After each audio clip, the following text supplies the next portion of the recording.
Hello दोस्तों, अस्सलाम वालेकुम दोस्तों। मेरा नाम है अब्दुल बारी और आप देख रहे हैं मेरा चैनल अब्दुल बारी एनिमल्स। दोस्तों, आज मैं आपके सामने महीने और मौके के हिसाब से एक बहुत इंपॉर्टेंट वीडियो, शायद इन्फॉर्मेटिव वीडियो लेके आया हूँ, जिसका टॉपिक 12 रबीउल अव्वल है। उम्मीद है आपको ये वीडियो पसंद आएगी। दोस्तों, जो 12 रबीउल अव्वल है वो इस्लामी साल का तीसरा महीना है। ये महीना बहुत खैर बरकतों वाला और सादतों वाला महीना है, क्योंकि अल्लाह ताला ने इस महीने की 12 तारीख को अपने फजल व करम से आप सल्लम को पैदा फरमा कर अपने नेमतों की बारिश फरमाई। आप सल्लम का इस दुनिया में तशरीफ़ लाना हमारे लिए अल्लाह ताला की तरफ से बहुत बड़ा एहसान है। 12 रबीउल अव्वल को पूरी दुनिया में आशिकाने रसूल अपने नबी का यौम विलादत बना बहुत अकीदत और एहतराम से मनाते हैं। इस दिन की रौनकें और एहतमाम भी बिल्कुल ईद किसी होती है। अर्श से लेकर फर्श तक हर सू आशिकाने रसूल अपने नबी का यौम विलादत मनाते हुए नजर आते हैं। मोहल्लों, गलियों और इमारतों पर चरागा किया जाता है। ईद मनाकर नबी के झंडे लहराए जाते हैं और हर घर में महफिल मिलाद का तमाम किया जाता है। दोस्तों, हम आशिकाने रसूल अपने नबी हज़रत मोहम्मद सल्लल्लाहु अलैहि वसल्लम का जिक्र और नेमतों को पढ़ कर अपनी मोहब्बतों और अकीदतों का इज़हार करते हैं। के आखिरी नबी हज़रत मोहम्मद सल्लल्लाहु अलैहि वसल्लम से शदीद मोहब्बत होना ईमान की बुनियाद है।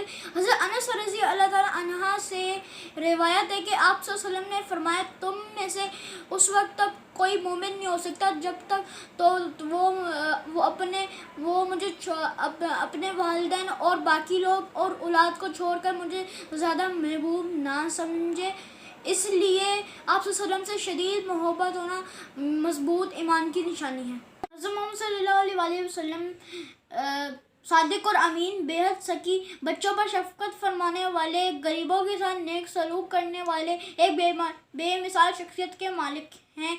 आप सल्लल्लाहु अलैहि वसल्लम ने काले गोरे, अमीर गरीब और मालिक और गुलाम का फ़र्क मिटा दिया। तो आप सल्लल्लाहु अलैहि वसल्लम रहती दुनिया का एक मिसाल है। आप सल्लल्लाहु अलैहि वसल्लम को तमाम इंसानियत के लिए रहमतुल लिल आलमीन बनाकर भेजा गया। आप सल्लल्लाहु अलैहि वसल्लम की आमद के बाद इल्म ईमान की रोशनी हर तरफ फैल गई। तो हमें भी आप सल्लल्लाहु अलैहि वसल्लम के रास्ते पर चलना है। अपनी रोज़मर्रा की ज़िंदगी में आप सल्लल्लाहु अलैहि वसल्लम की आदतों को अपनाना है और उनकी जल्दी से तालीमात और बातों पर अमल करना है।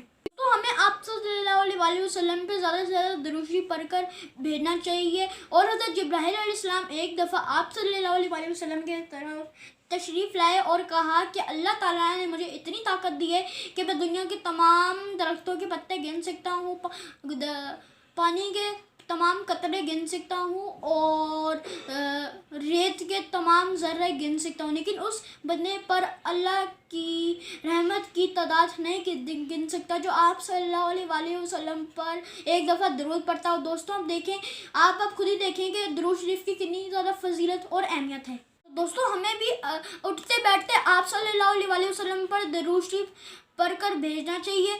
हज़रत अनस रज़ी अल्लाह अन्हु से रिवायत है कि आप सल्लल्लाहु अलैहि वसल्लम ने फरमाया कि जिसने मेरे ऊपर एक बार दरूद शरीफ पढ़कर भेजा तो अल्लाह ताला उस पर 10 नेमतें नाजिल फरमाएगा और उसके 10 गुना माफ़ फरमाएगा और उसके दर्जात को बुलंद करेगा। तो एक और जगह इब्ने मसूद रज़ी अल्लाह अन्हु से रिवायत है कि आप सल्लल्लाहु अलैहि वसल्लम ने फरमाया, क़यामत के रोज़ वो शख्स मेरे सबसे ज़्यादा करीब होगा जिसने मेरे ऊपर अक्सर दरूद शरीफ पढ़कर भेजा होगा। हुज़ूर अकरम सल्लल्लाहु अलैहि वसल्लम की ज़ात ऐसी ज़ात है कि जिस पे मैं जितना भी कहूँ वो कम है। 12 रबीउल अव्वल के हवाले से ये छोटी सी वीडियो अगर आपको पसंद आई तो उसको लाइक, सब्सक्राइब, शेयर, कमेंट और बैन करने को प्लीज़ ज़रूर करें फ्रेंड्स, इसलिए ताकि आपको मेरी नई वीडियो की नोटिफिकेशन बहुत जल्द से जल्द मिल सके। आखिर में शेर अर्ज़ करना चाहूँगा, मोहम्मद से वफ़ा तूने तो हम तेरे हैं, ये जहाँ चीज़ है क्या लोहो कलम तेरे हैं।